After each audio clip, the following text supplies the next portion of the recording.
as this action figure, and you see it. So you come to the point of traveling lighter here, let's say, like we were just talking about. Because in a way, every day, there's like this plate of time we get seemingly every day.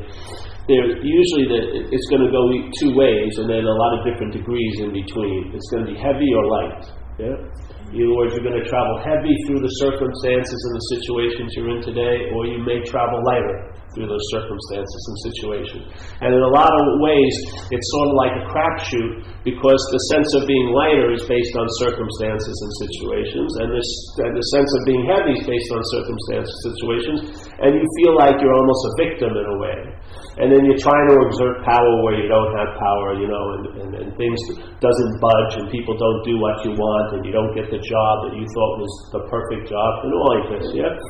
And so we're attempting to find stability in something that's not stable, which is the expression of life. Life is going either or, yes and no, close, far, this and that, male, female, yeah? It's like a constant juggler, yeah? You can't get it to stop when, I like that ball, because the other ball's coming. You got to catch that one, you know what I mean? And your opinions about which ball you want to hold on to, you can't really do, because the next ball is coming, yeah? So what people are doing is then they fall into, I'm going to do and have myself into better conditions and better circumstances. Yeah, that's usually the case. That's basically the social construct, is like, all right, you may not like where you are, who you are. Well, you can do and have yourself into a better you and a better position. Yeah, and then we believe, all right, if I have everything I want and I do everything I think I should do, then it should translate into me feeling an ease and comfort, which doesn't work for many people. Yeah, there's almost a stronger sense of emptiness comes after you've got all the balls in a row, so to speak. Yeah, so there's a point where. Like here, let's say here in this deck of cards, let's talk about the body condition. The body condition has a huge influence in how you're going to feel today. Yeah? If you're really sick and stuff like that, you're probably not going to have as much joy or the possibility of joy if you weren't, let's say. Okay? So the body condition is pretty strong. And so then there's also the circumstantial and situation card. And that's pretty strong. Sometimes it can, but usually the body condition will override that. You can have everything you want, but let's say you're so sick you can't even drive your Jaguar. So what's the point of the Jaguar? It's not overriding your body condition. Then there's the mental condition. And the mental condition overrides circumstances and situations, and it can override the body. Okay? So you can do 8 hours of a yogic retreat and come out and be totally fucking crazy of death. The thoughts about yesterday and tomorrow will just unwind all the relaxation the asanas produce, so to speak. So the mental condition overrides the body condition, overrides the circumstantial and the conditional situation. Yeah? And most of the people now are trying to sort of override the mental condition with circumstances, situation. It doesn't work. And now a big thing here in Marin especially is body condition. Everyone's working out and doing this and doing that with the hopes that that's going to override the mental condition. Yeah? And they may get a little bit of relief here and there, but it's a losing deal, because what happens if they tore their meniscus, or they can't, their yoga pants ripped or something, or whatever, then their day is ruined in a way. Yeah? So now the body condition is not overriding the mental condition, nor your circumstances, situations. But there's a card in the deck that we're not seeing, because it's been named wrongly. The mental condition thinks let's use the term, and don't get into the words, because I'm just using it to paint a picture. So the spiritual condition, the spiritual card. But the spiritual card's power has been neutered by the mental condition, claiming to be the one that's either going to get spiritual or is spiritual. Yeah? So it doesn't have the power it could have, because the spiritual condition in and of itself will override the mental condition, which is basically the highest card, because it overrides the body, the circumstances, and the situational condition. Yeah? The emotional condition is overridden by the mental condition, because the emotions don't have as much duration as the mental condition. Yeah? Emotions have a lot of power, but they dissipate quickly. The mental condition is like drip, drip. It's like a fucking Chinese water torture. On and on and on and on and on. Yeah? So then, alright, so here's the spiritual condition. But the mental condition likes to be the ace of the deck, which it isn't. Yeah? But it likes to be the ace. So for it to be the ace, it has to negate the real ace, which is the spiritual condition. So it claims to be the one. Yeah, and now the spiritual condition isn't seen as our own nature. It's seen as an option we have as this mental physical hybrid. I can become spiritual. I'll lend a little bit of my time and my efforting, and I'll do spiritual exercises while I'm doing my physical exercises. Yeah, and so I'm going to become spiritual from the mental card's point of view. Yeah, that fails literally. Yeah, because the mental is very interwoven with the physical, so you end up trying to graft spirituality onto this physicality. It's not going to hold.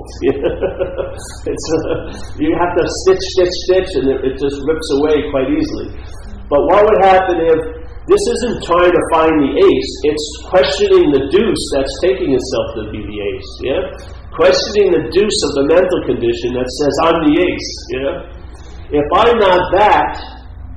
If I'm not the mental condition, or I'm not the product of the mental condition, which is this implied being a self, or the insinuation I'm the doer and the thinker and the haver and the feeler and all this stuff, this sense of ownership of life, instead of seeing life as happening, I see it as happening to me or by me or for me. Yeah. Self-centered to the extreme. When I question that, if I'm not that, what happens is suddenly, almost miraculously, a new card, which it isn't a new card, it's just been masked over, appears in the deck, which overrides the mental condition, overrides the physical condition, overrides the circumstantial and the conditional, in the geographical condition, let's say. Yeah? This is the card, and you are that card. Yeah? Now, it's not being able to influence you because the mental condition is saying, no, you're this card. Yeah? This card that's truly affected by the body, truly affected by circumstance, situations, truly affected by this and that and this and this and that. Yeah? Instead of realizing you're not this, and then what happens is then that other condition may become influential in your day. Yeah. It's no good to know you're a spiritual condition if it's not translating here. You know what I mean? To me, that's knowing you're a spiritual condition from the mental condition. That doesn't work. It just doesn't fucking work because it's still dominated by the mental condition. But if I see that I'm not the product of this mental condition, this mental process I call selfing, then I may find out I'm something entirely different than I thought. Yeah.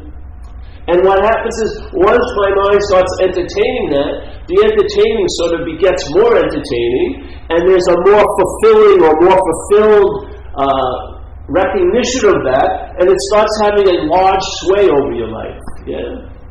So you travel lighter through all the interpretations of the circumstances and situations the mental condition gives. Traveling lighter from all the interpretations about the body condition the mental condition gives. It starts overriding them, and a little light comes into the processes. Yes. A little light, not next week, not based on a circumstance like a retreat or a condition like I've done 12 hours of yoga, now I'm ready to receive the message. No. It preempts all of those requirements because it's already so. Yeah. It's not going to become so. It doesn't have to become more of itself. It's just fine, just as it is, because it isn't. Yeah, it's not in a process of culmination or completion. Yeah, or crescendo reaching. It just is. Yeah? Therefore, you find that to be the most reliable aspect of life. Is that aspect you don't see, you don't feel, you don't taste, you don't touch, but you see, hear, feel, taste, touch from. And therefore you find rest, and that rest translates in a myriad ways in manifestation. And one of them is a stabilized traveling lighter through your days. It doesn't say it's going to change the geography of your life. It doesn't. It doesn't say, oh, now you're going to get jobs, and you're going to be super rich, and you're never going to get ill, and your eyes are going to turn blue, and your hair's going to get blonde in the summer, and then darker in the winter, and you're just going to look great all the time, and everyone will want to be with you. It could happen, but probably it may not. But what will happen is you'll travel lighter over the geography of your day. Yeah, that's it. Travel lighter. So if I'm going to coffee after this meeting, there'll be a lightness to it. And when I'm at coffee, there'll be a lightness to it. When I leave, there'll be a lightness to it. Yeah, when I wake up in the morning, there's a lightness to it. I've seen how heavy it can be. And so there's a great gratitude in the relief from the bondage of self. Yeah? And that's not even starting with the add-ons. This is just what's been subtracted. Just the absence of that influence is fucking great enough to stay on your knees and humbly be incredibly grateful. But it doesn't stop there, because once you have an awakening from that, now you're awakening into what you are, in a sense. Yeah?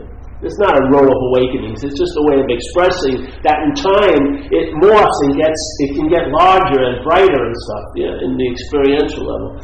So here, you awaken from the bondage of self. There's great relief out of that. Yeah.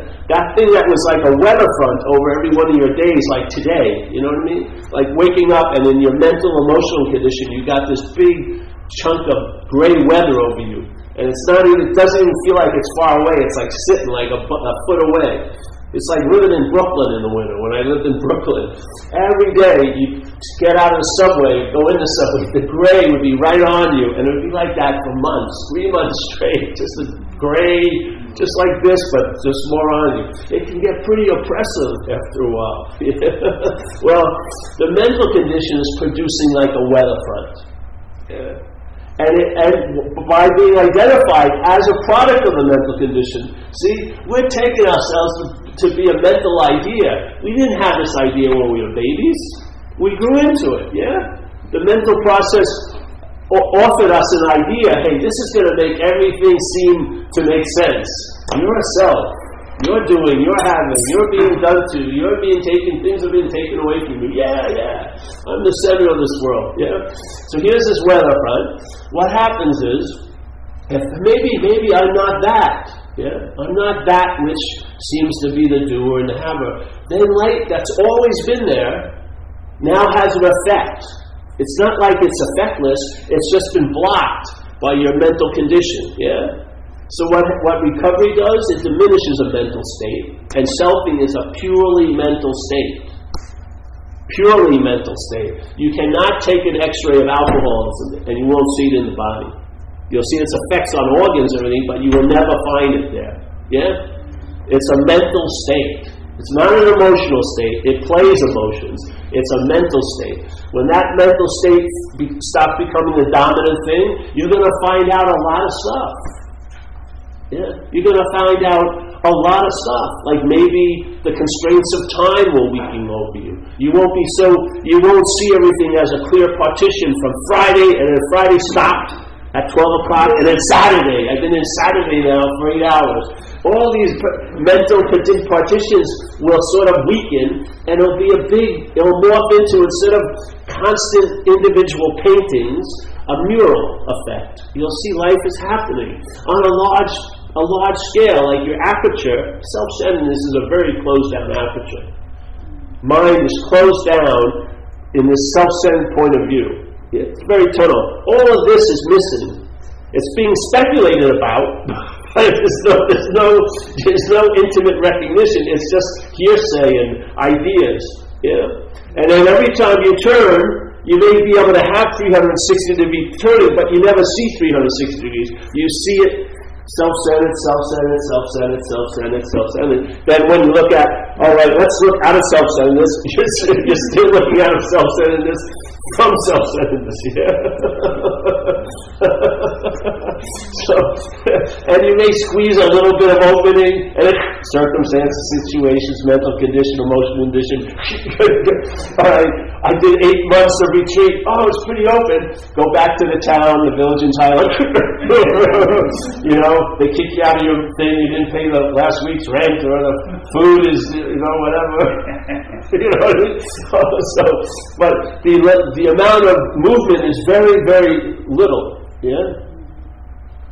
So this is like what occurs is now, instead of being dominated by self-centeredness, the lens opens, the aperture opens, and it's only based on possibility. That's all. That's the only thing that stops us here in any way, is that we're either taking something to be so that isn't so, or we're taking what's so not to be so, to different levels, yeah? So our possibilities are limited by our identification as the sense self-centeredness, yeah? This can't happen to me. Why not? Because it's me. I have a huge story why it can't happen to me. Oh, so it's not like it can't happen, but it's totally predicated that it can't happen to you. Exactly. So why try to work on, it can happen, it can happen. Get rid of or question the you that's causing it not to seem to be able to happen. And then all bets are off. Yeah? So now your lens opens up. Now, like Ramana Maharshi, a great master, I feel this is what he was implying. He says, your head is already in the tiger's mouth. It's a done deal. Once the aperture opens up, it's over, in a sense. The story will keep going like this, but you won't. Your mind will stay open even while there's the closing of the aperture. Yeah, constantly, there'll be the openness there. So you'll see the closing. Instead of looking from it, you'll see the closing. Doesn't mean it's going to stop. That's its nature. It's closing, contracting around this idea of being a someone. Yeah? If you're going to wait for that to stop, you're going to wait a long fucking time. You just want to be free from being invested in it. And the only reason why you're truly invested in it is you take it somehow to be you. That you got to not have a thought to be at peace. Or you're going to always have to feel love to really be truly loving. And it's all baloney. It's just another story to keep you in this locked aperture about what's meant to open it up. So you watch it. Watch people. They hear about enlightenment. Look at how most people are using the invitation of enlightenment. They're using it to produce more mental agitation. I'm not enlightened. When am I going to get enlightened? I got to do more to get enlightened. They would have been happier if they never even heard the word. Yeah? There's probably many people who are totally enlightened right now that have no idea they're enlightened. That's why they're enlightened, in a sense. They're free from the need to be liberated. This crazy idea was never put in their noggin, and they're so much happier for it. Because the movement of the selfing, every time, it doesn't change. It doesn't matter if it's wearing a silk glove or a fucking worker glove, it's going to claim. That's its movement. Everything that comes into its venue, which is brought to it by conscious contact, not by itself, but whatever information is brought to its attention through conscious contact, it will claim. It will claim and have a relationship with that information. Not as the seeing of it, but as the seer of it, or the doer of it, or the haver of it. Yeah? It's a form of slavery. Just like, and we were trying to get relief as certain types of mentalities here. We went to drugs and alcohol to get relief from that original form of slavery, of the mind, the mental condition being addicted to the idea of being a self. And I'll tell you, it was one of the most authentic feelings I ever had, was the need to get out of it when I was a kid. I had to get loaded. There was no way I would have made it here. Yeah. Because it was unbearable. Unbearable to have some girl say hello to me in school when I'm 11 years old and then go home and wonder what she meant by it for 5 hours. It was unbearable to live like that because it wasn't living at all. It was an interpretation. And it was so fucking dry, man. Yet I couldn't seem to get out because I thought I was in. I was taking myself to be that self that felt like it was being driven crazy by the thoughts. That was it. It's thoughts. I didn't see that the mind here was giving it all the meaning it had. I thought the meanings were real, that I was this and those thoughts were that. It wasn't true. So what I found is if you lose interest in the primary central idea of self-centeredness, which is self, if you lose interest in it, and how do you lose interest in it? Not as a self, but you lose interest in it because you entertain, I may not be that. Try to lose interest in it as a self. It's still self-obsession. Yeah? You can study 2 years about how to get out of the obsession with self, and that could be construed as obsession with self, if it's the self attempting to do it. Yeah? If the self is in place, the idea of being you is in place, all of you trying to get out of it is a form of being in it. There's no fucking escape. Try it. No one has. One big thing, I remember I was reading this Buddhist magazine. This was years ago. It seems funny, but it had a profound impact. I was reading this magazine, very erudite, very lovely talks and stories in it, yeah? I got to this one where it's like an editorial from a famous meditation teacher. And he says, I've been teaching meditation for 30-something years, and it's been happening a lot lately that all these people that have been following me for 20, 25 years have come to me and got in touch with me and say, hey, it looks like nothing's actually changed. And I said, thank you. You know what I mean? Why would I go down a road like that when people who've done it much better than I probably ever would are telling me it hasn't initiated any radical shift? Why the fuck would I want to do that? Yeah? Thank you. I canceled my subscription to the whole magazine. I think that was the end of it. Because my mind got it. Whoa. You know? This whole idea of being so special, we're immune to learning from others. They'll go ahead of us. Hey, bro, I'm telling you. And, oh, yeah, I heard from all these people. I'm going, what? 25 years? No, nothing happened. What's the fuck? I'm getting off of that boat. Yeah, this is it. Now, it may lend itself to meditation. I don't know, but I don't believe it's going to be found through meditation because it's not lost. It's just been misidentified. Yeah. Not by misidentifying the truth, but by misidentifying the falsehood and taking this to be the truth. You're not actively denying that. You're actively remembering what you're not. That's it. It's sufficient to cause to make what's so seem not to be so. It is sufficient if your head is constantly remembering you're a long-lasting, independent, separate entity. It is sufficient for a length of time, not infinitely, but for time, for you to forget what you are, seemingly. You can never do it because you are it, but from this other false point of view, you can seem to forget it. And you can do a damn good job.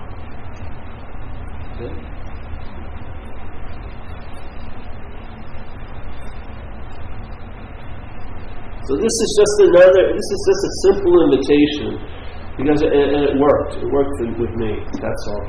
I started going into this, just like I did Buddhism and meditation, I started doing the same thing in non-duality. Going to a lot of talks and this and that. And after a while I was listening, and then it was a subtle us and them where there's supposed to be only no one. You know what I mean? There was the us that was saying, oh, we're not a self, but they were saying, well, that guy who's speaking is more not a self than we are. You know what I mean? And we are a lot less of a self than the others. But it was still it was just off for me. So I listened to what the guy said, and one time he said this beautiful statement, an old Zen statement. He says, hey, I'm like a man standing by the river selling water. That's pretty interesting, because I'm there buying it from him. All right. And then he started laughing, and he had it sound pretty damn natural. I liked the laugh this time. And he said, it's even funnier that I'm like a man standing in the water selling water. And I said, okay, adios. I left, and I never went back, because I was going to find out. Yeah. Not rush to find out more, just find out what's going on, I got the sufficient amount of invitation. I'm going to put it to a test in a sense. I'm going to entertain the possibilities I've been introduced to. Instead of constantly introducing myself to more possibilities, let's start with the basic ones I just heard, which is I may not be that. You know what I mean? It's not like a weekly thing. Maybe I could spend some time there. You know what I mean? I'm not that. And then what happened is possibilities started to download because my aperture opened up to see them. They were there all along. I just wasn't seeing them. The aperture opened up. I started seeing the possibilities. Yeah. And my mind entertained some. Some of them came to fruition. Others just turned into energy, but more and more. Yeah. And what I found over time, it just provoked a traveling lighter. It didn't change much out here. People weren't stopping me on the bus. Oh, I see you have a loving gaze, or whatever. They were doing that more when I was meditating a lot. And people, look at him, he's totally transcendent. Yes. That's what I was looking for. No, people like, hey, get out of the way. I'm in line, It was like, You know what I mean? I have no spiritual resume whatsoever.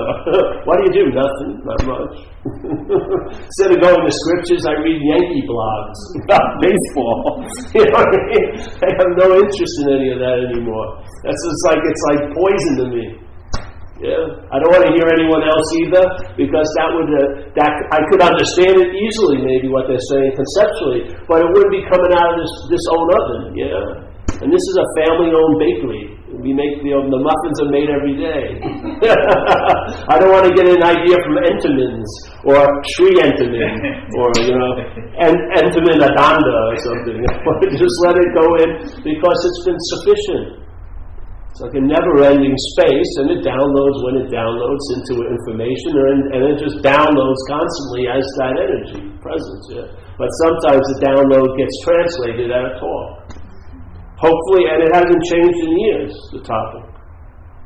And I don't see it changing. It doesn't have to be added onto. You have enough, you're going to do something, you're going to glide off of Stinson today. Well, hopefully not off of Stinson, off Mount Tam. Stinson, you'd be wet pretty fast. You're going to glide off of Mount Tam, right? So that's it, that's fine. That's your invitation today. Yeah. You're feeling not too well. That's the invitation.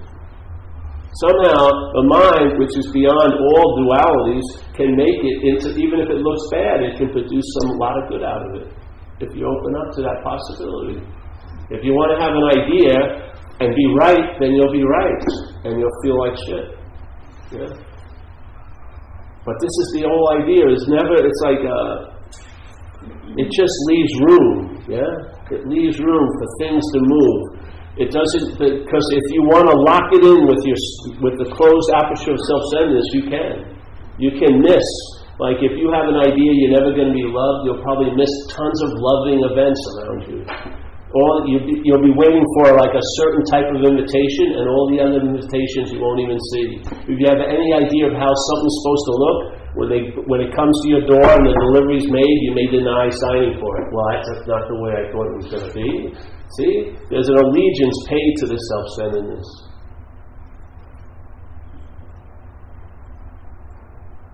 It's rooted in being right. Yeah? So a lot of times people, to be right, have to be wrong out here. And they're hell-bent on being wrong, and then they get to be right. Just like you see some people come into recovery, they start getting relief from the disease of alcoholism. They're not drinking, they get a place to live, they meet a girl, let's say, they get a job, but their old idea that they're a loser is so prevalent, so strong, and they're pledging allegiance to it, the mind is, that what happens is they go out and drink again. Yeah? And then they lose the job, they lose this, they lose that, and they get to be right, you see? I'm a fucking loser. Yeah? The drive to be right is very strong in the mental condition. And if you want to be right, you're going to have to pay the consequences. Yeah? This is about giving up that. It's not even about giving up. It gets sloughed off of you over time. Yeah? It's not much effort or thought. It's like in recovery, I like to take the view of you're like on an operating table, and your job is just not to get up and not to play the doctor. Just stay in the role of being patient and not get up, and things you'll be worked on forever in the rest of this whole life. Yeah, things will be added and subtracted. Your whole cards will get reshuffled constantly. Yeah, possibilities that you thought you knew will come and they'll take a new life. And all these things will be added on. You think it only goes so far, and then a couple of miles will be added onto that vista, and this and that. And you'll see the mind and the source of all as mind. You'll see it. Yeah? You'll have a very strong hit about it.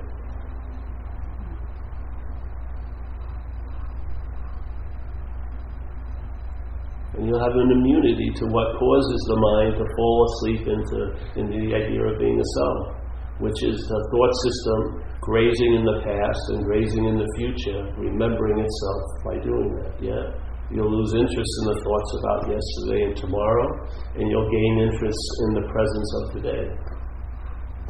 The presence of today, not the thoughts of today, the presence of today. Yeah? You'll feel alive, and that will be a touchstone. Instead of taking your cues from dead thoughts about yesterday and tomorrow, your hand will be on the pulse of living. Yeah? And you'll respond in kind. You'll be on. You'll be present. You'll be awake. Yeah? But if you get drawn into the thought system of yesterday and tomorrow, you're basically asleep to what's happening now. And yet you get an interpretation to replace it, and you're trying to chew that interpretation, trying to make some fucking sense out of it, trying to eke something out of it. Yet it's a lot of chewing, you know? There's not much nutrition in it. You can point at all you have and all you've done, but it's still fucking hollow. Because who is it that has it and who is it that did it? Yeah, it's like a painting that has to constantly be touched up, because it's the elements and just how things are eroded quickly, take all of its fake shine off, and you have to keep constantly touching it up to make it seem cool. Yeah? What happens if that would cease, not by stopping, but it would cease by disinterest? Then you'd see that this is like a brush, and a large painter is using it. Life is using it to paint a little bit of this incredible mural that's going on. Yeah? Instead of thinking you're the artist, you're the brush for the artist. Yeah? Yeah. And maybe hold your judgment until further evidence drops in. Because you may see a lot of good comes out of bad here. Yeah? Yes?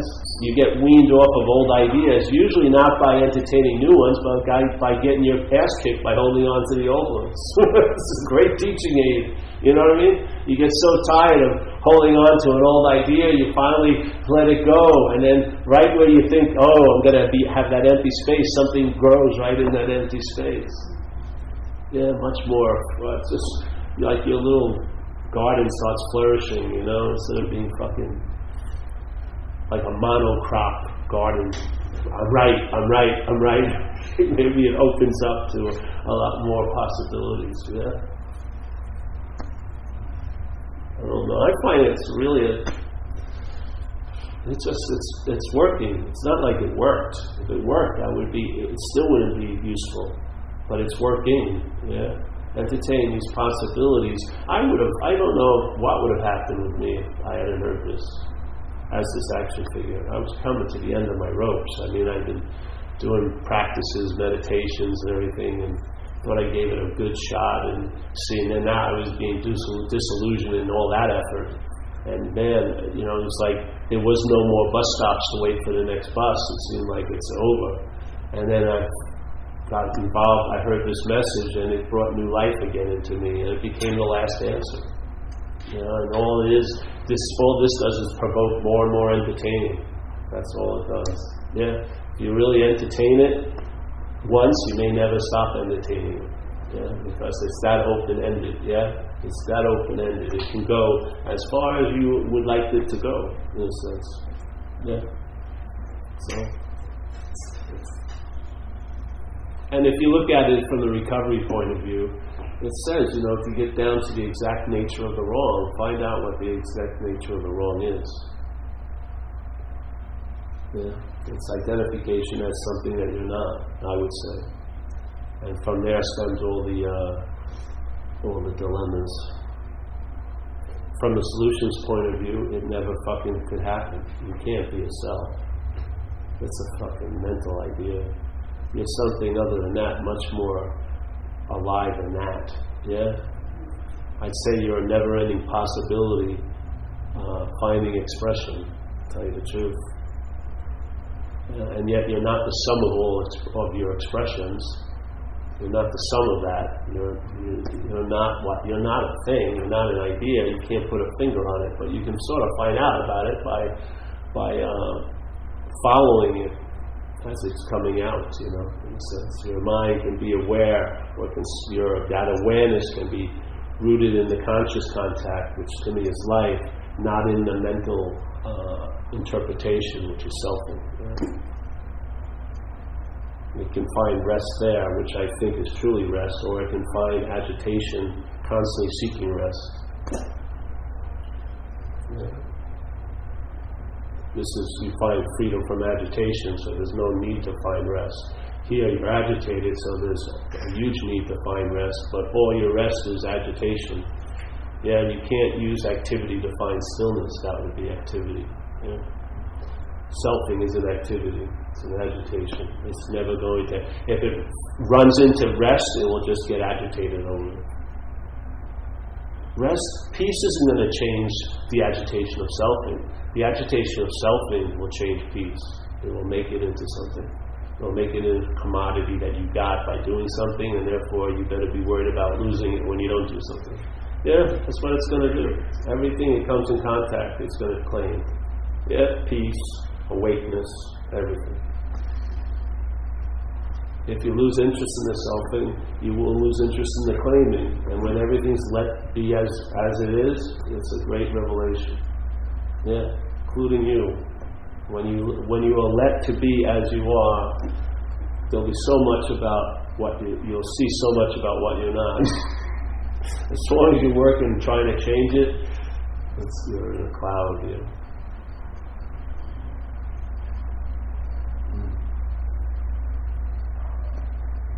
So that's it for me.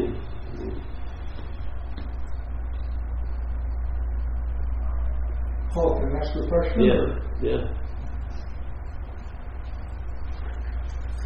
And this is probably taking a step backwards in the wrong direction. But in being an unrealized potential of a being, is there any concept of a purpose for this beingness and this life, or this energy?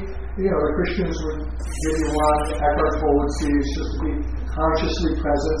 And what you're talking about, or is that totally irrelevant? It's not even on the same plane. It's like we're speaking Spanish over here, and I'm trying to put it in a Greek context. Well, it's up to you. If you feel like you need to have a purpose and have one. Well, that's what I mean. Until you drop out from the need of having a purpose. For me, I still live on the purpose that most people have here is to be of service, but probably in a much larger view than the forms of service people call service. You know, I would say we're of service all the time. Yeah, I don't see that, but I don't know. If you feel like you need to have a purpose, have it. You'll probably lose the need to have one sooner or later. The purpose will go way before you do. You'll be left with what you are. But while you're going along the way, if you take purpose away from most people, it produces a very low mental sound. You know, like it's bummed out, depressed. Yeah, you see that we're driven here by meaning and purpose. Yeah. Why pull that rug out from you if it's not needed to? Just wear it loosely. Or no satisfaction at the end of attaining that purpose. Well, you're never going to attain that purpose. You know, you're going to be used for the purpose to attain itself. Right? You're just a vehicle. You're not the driver, or you're not. You're being used, bro. Just like alcoholism used you. You're being used all day. You know, either. A more benevolent energy is taking you over to express itself through today, or let's say a more parasitical energy is taking you over, which let's call it alcoholism for some of us, and then your day will be seen from that point of view. Yeah, look at it. Once the parasitical nature of that parasitical movement of alcoholism takes you over, you're thrust into the importance of time, aren't you? The thought system now takes your interest and attention that's here and disperses it into time. So now you're attending to a lot of old ideas and you're worried about a lot of future things, yeah? And there's basically none of you to be here. Yeah? You're just totally co-opted, flow this way and that. So when you seem to be here, it doesn't feel too good. So you're busily looking to fill it up, get more, consume, get this and that, because your attention is what you're looking for, your interest, and it's dispersed. It's paying attention to, I did that years ago, and I hope this doesn't happen. Yes? This is the freedom from it.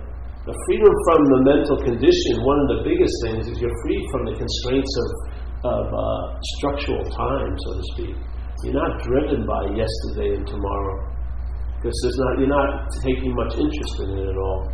Yeah, you cannot. The absence of the influence of that is huge in one's life. Yeah, if you're not driven by, most people on this Saturday are not bothered by this Saturday. It's last week, or it's an idea of next week. Yeah. Really, almost all day today, this day will probably go pretty well, but we'll go through so many hoops and dangerous situations based on yesterday and tomorrow. That's what happens. You can't see that as an interpretation. Like there's only one event going on, which is now, yet we're beholden to all these past events and to all these imaginary future events. You don't think that's slavery? Just here we are, this moment, and flowing this way and that, and then let's say something really good happens. It doesn't seem like enough of us can show up to really appreciate it, because it's like 8 years ago, hey, come on, And first of all, the intention, it's like it's not ours to begin with. We can't bring it back to the moment, and we so soon would love to. We've been working for something for 4 years, let's say the graduation of our kid, and then you're there and you're concerned about what's happening Monday at work. You missed the graduation seemingly, which you didn't, but your mind has it that way, yeah? This is what happens. So it's all about your life, yet it's prohibiting you to be in it when you're actually in it. It's totally got you locked in when you were in it, and when you're going to be in it. But you're locked out of being in it now. Yeah. See it? I mean, to me, it's like the biggest heist of all. We wake up after the robbery, worried about being robbed all day. That guy took my space. This and that. We've been robbed already. We were robbed. We've given over our life, the possibility, and gotten an interpretation back. And then we're trying to make do with the interpretation because it's all about us. And we're not willing or able to look that I'm not this. Of course I'm this. I did this. Look at what I did. Look at me where I was. This and that. All right, you want it that way? Then all there and then is going to have a huge influence on you. Yeah?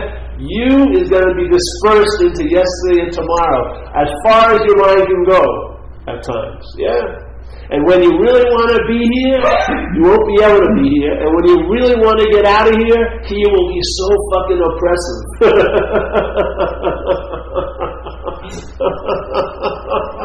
It's fucking insane. Put your foot down, your proverbial foot down, and take a look at it. Stop waiting for a savior. Stop being a victim to this, yeah? Follow it to where it comes from and see it's an imaginary bubble blown out of the ocean in a sense. Find the ocean that you are that. Rest there a little bit, see what happens. Like Ramana Maharshi, his great master, would say, he used this thing called self-inquiry. Ask yourself, who is it that's worrying about next week? Take the emphasis off of next week. Take the emphasis off the worrying. I shouldn't be worrying. Just look at who is it. And if it's, all right, it's me. Okay, well, who's this me?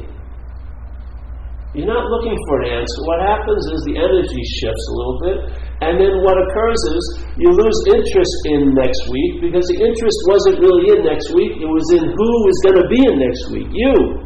That's where the interest. Those thoughts are not interesting about 3 years from now. They're only interesting because they're about you.